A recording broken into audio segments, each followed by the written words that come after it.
Question number 7 है अब आपका इनकम फ्रॉम सैलरी का रिटायरमेंट एंड रिट्रेंचमेंट चैप्टर है। तो मैंने दो क्वेश्चन कराए थे। अब क्वेश्चन नंबर 7 में आपको इसमें करा रहा हूं, डॉक्टर आरके जैन की बुक से है और ये क्वेश्चन में आपको करा रहा हूं ग्रेजुएटी से रिलेटेड। दोनों क्वेश्चन शॉर्ट क्वेश्चन में आते हैं, ठीक है, बहुत इंपॉर्टेंट क्वेश्चन है कि mister Pradeep retired from Jaipur shipping mills on 1st January 2021. At the time of retirement, he was getting a salary of rupees 28,800 per month. His pension. कल जो हमने क्वेश्चन किए हमने उसमें ग्रेजुएटी करी थी। आज के क्वेश्चन में हम पेंशन करेंगे। पेंशन क्या होता है कि जितनी सैलरी होती है जब कोई एम्प्लॉय अपनी जॉब में होता है, जितनी उसकी पेंशन सैलरी होती है लगभग उसका 50%, ठीक है, उसकी पेंशन हो जाती है जब वो अपनी जॉब को कंप्लीट कर लेता है, ठीक है। अब मान लीजिए वो भी अगर पर्सन एक्सपायर हो जाता है, अगर किसी की 30,000 पे सैलरी है तो उसकी पेंशन होगी लगभग 15,000 और उसके बाद जो उसकी वाइफ है अगर वो भी एक्सपायर हो जाता है तो उसकी जो वाइफ है उसकी लगभग कुल सैलरी हो जाएगी 15,000 का आधा 7,500, ठीक है। वो 8,000 की हो सकती है, वो एक थोड़ा टेक्निकल बात है, तो लगभग 50% होती है। ये बात क्लियर है? हाँ, जब वो वाइफ भी एक्सपायर हो जाती है तो वो पेंशन सरकार उसको खत्म कर देती है, फिर वो पेंशन खत्म उस पर्टिकुलर घर में मान, ठीक। तो अब जो 28,000 पर मंथ वो सैलरी उनको मिल रही थी, अब पेंशन जो उनकी सैंक्शन हुई वो हुई 7,000 per month. He got 3/4 this pension commuted and commuted value received by him was 1,62,000. Compute tax-free amount of commuted pension, ठीक है। commuted pension आप किस तरीके से कैलकुलेट करेंगे ये आपको ध्यान देना है। तो कम्यूटेड पेंशन तो बाद में कैलकुलेट होगी, सबसे पहले आप टोटल पेंशन कैलकुलेट करेंगे, टोटल पेंशन, ठीक है। देखो वो क्वेश्चन में दे रखी है वो 1,62,000 मिल रही है, 1,62,000, ये बात क्लियर है कि कितनी थी 3/4। तो फुल अमाउंट कैलकुलेट करने के लिए आप 4/3 कर देंगे। बात समझ में आई? अगर क्वेश्चन में 2/3 दिया है तो 3/2 कर देंगे, 3/4 दिया है तो 4/3 कर देंगे, ठीक है।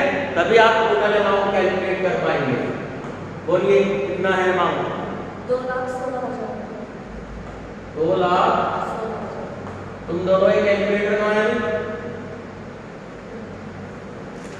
निकालो कैलकुलेटर तुम्हारा, लेके आओ क्वेश्चन। 2,16,000 रुपए फुल अमाउंट था, ये बात क्लियर है। अब देखो जो मिस्टर प्रदीप है वो एक क्वेश्चन दे रखा है, इसमें ये कहीं नहीं लिखा कि ग्रेजुएटी वो रिसीव कर रहे हैं, इस बात का आपको ध्यान देना है। तो ये मैं लाइन लिख देता हूं, आप याद रखिएगा कि मिस्टर प्रदीप नाम है ना? Yes sir. हाँ ठीक है। तो mister Pradeep does not gradually receive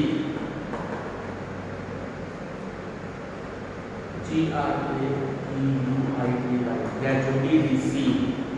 इस बात आपको ध्यान रखनी है कि mister Pradeep does not gradually receive या get gradually, एक ही बात, ठीक है।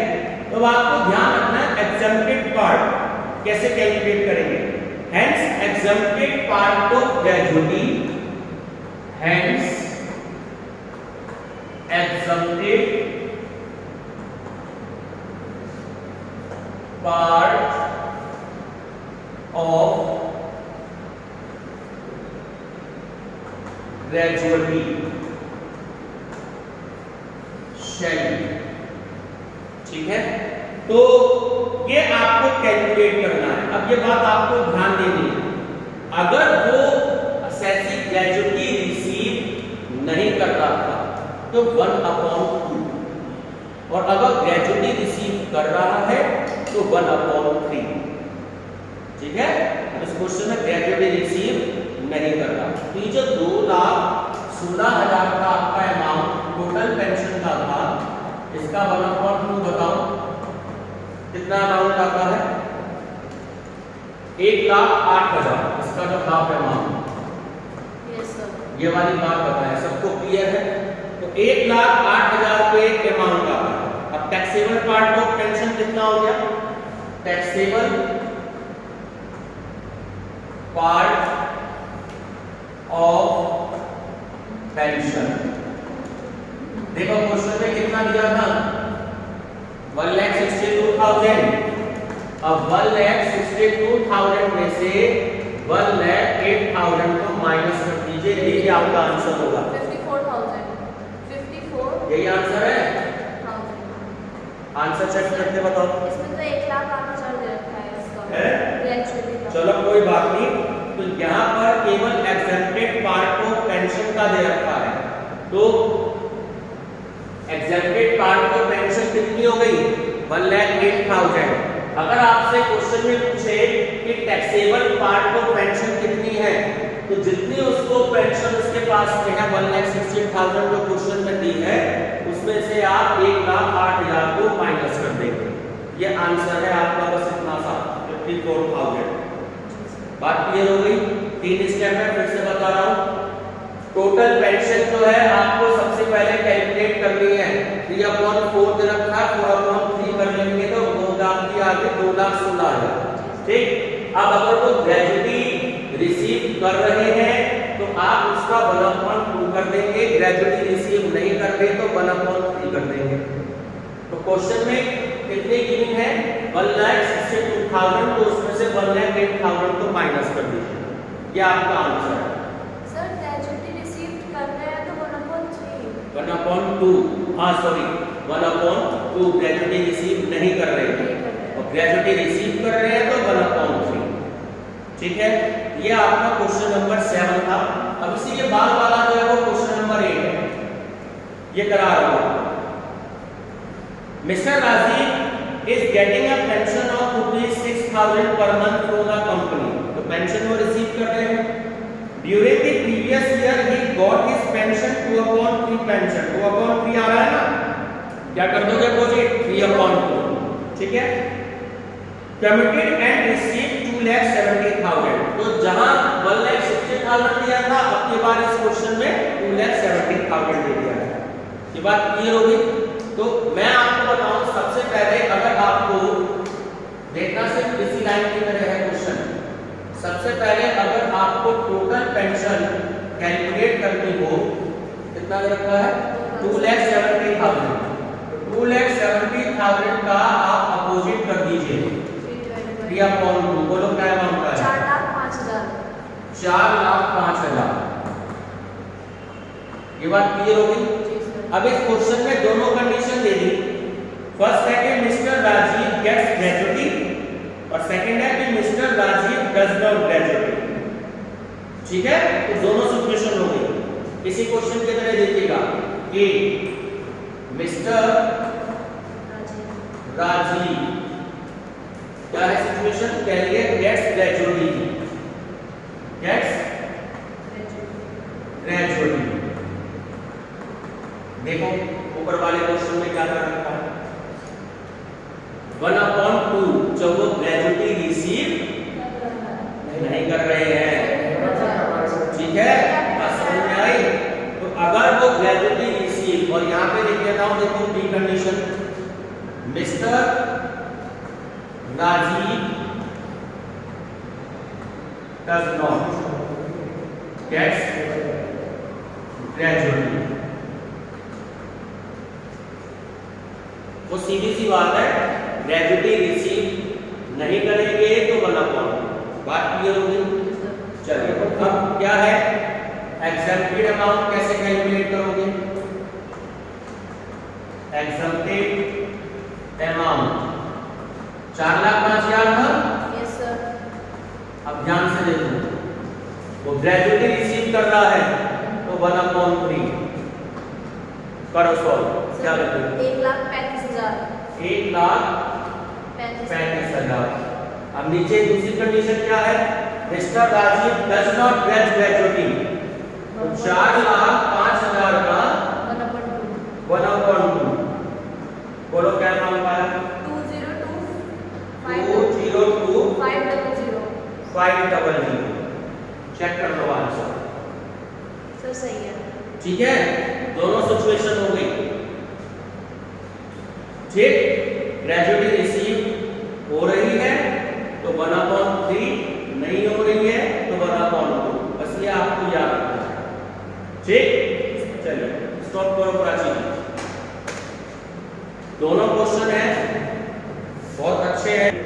Question number 10। अब पूरा ये लॉन्ग क्वेश्चन है। ठीक, अब कैसे सॉल्व करेंगे देखिएगा कि ग्रेजुएटी पेंशन का, सैलरी का कैसा क्वेश्चन एग्जाम में अपने आप को फुल क्वेश्चन आता है। तो मिस्टर तो बढ़िया जो है वो एक मैनेजर है फैक्ट्री में और who is not recovered by gratuity, इसको अंडरलाइन कर लीजिएगा।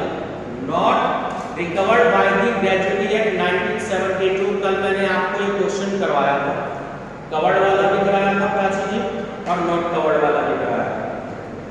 ठीक है, 16,000 पर मंथ बेसिक पे। चलिए क्वेश्चन करते चलते हैं साथ के साथ। Computation of taxable salary of mister, थोड़ा नाम देख लेंगे, TOGARIK,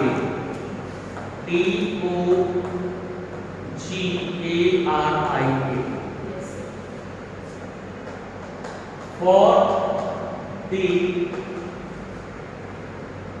assessment year 2021 and 22।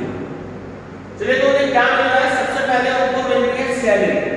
ठीक है, तो सैलरी जो मिल रही है वो उन्हें 16,000 पर मंथ मिल रही है।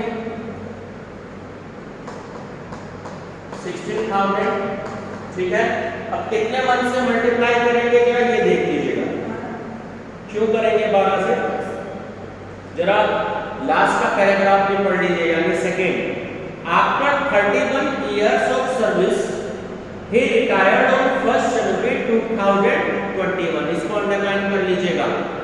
आंख बंद करके प्राची जी 12 से मल्टीप्लाई नहीं करना, ये देखना है कि वो रिटायर कब हुए। तो वो रिटायर हुए 1 जनवरी को, यानी कि 1 अप्रैल 2020 से लेकर के 31 दिसंबर 2020 तक वो जॉब में रहे। कितने? 9 महीने की उन्होंने जॉब करी, तो 9 से मल्टीप्लाई कर दीजिए। बोलो क्या वैल्यू भाई?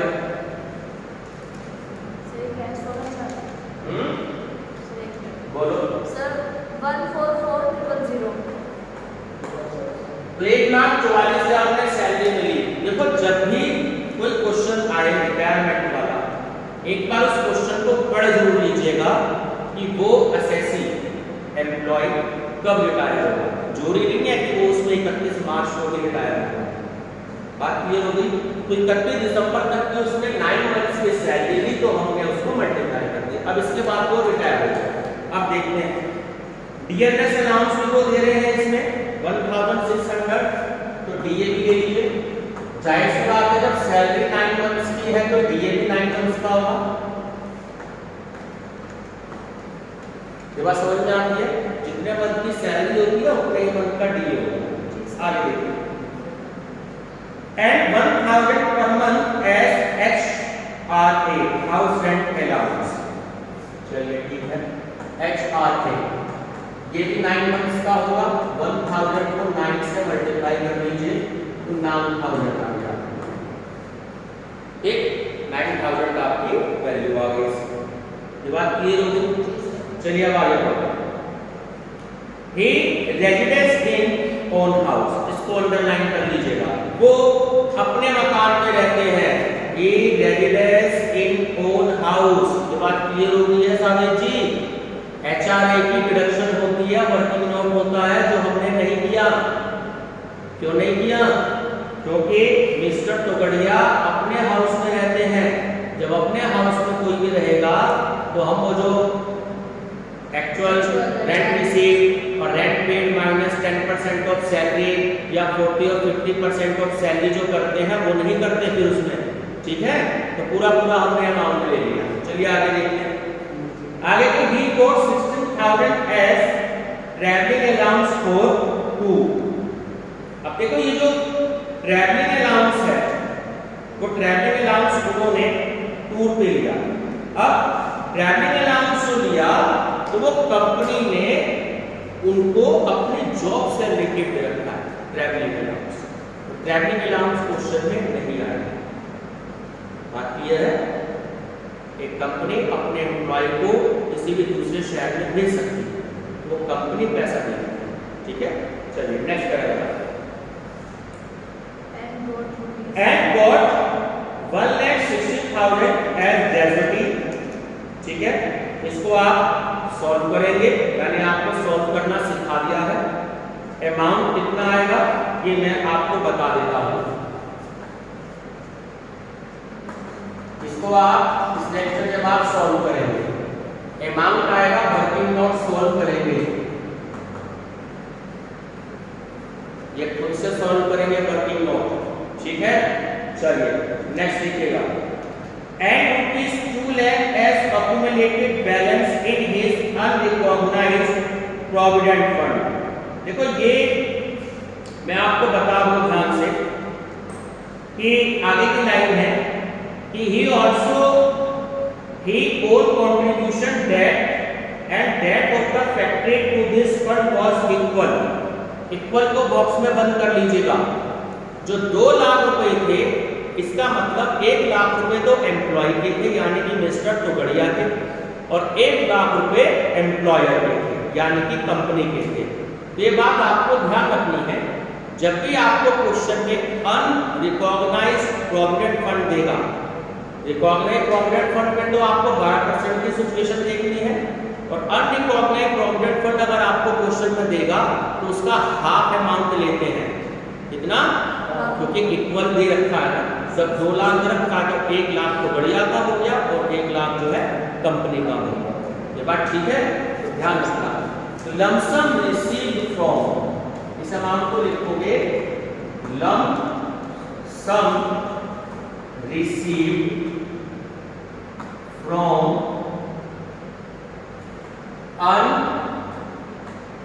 अनरिकॉग्नाइज्ड प्रोविडेंट फंड 1 लाख, ठीक। ये आपका यहाँ भी स्टूडेंट्स मिस्टेक करते हैं। चलिए आगे देखते हैं, आगे क्या है क्वेश्चन।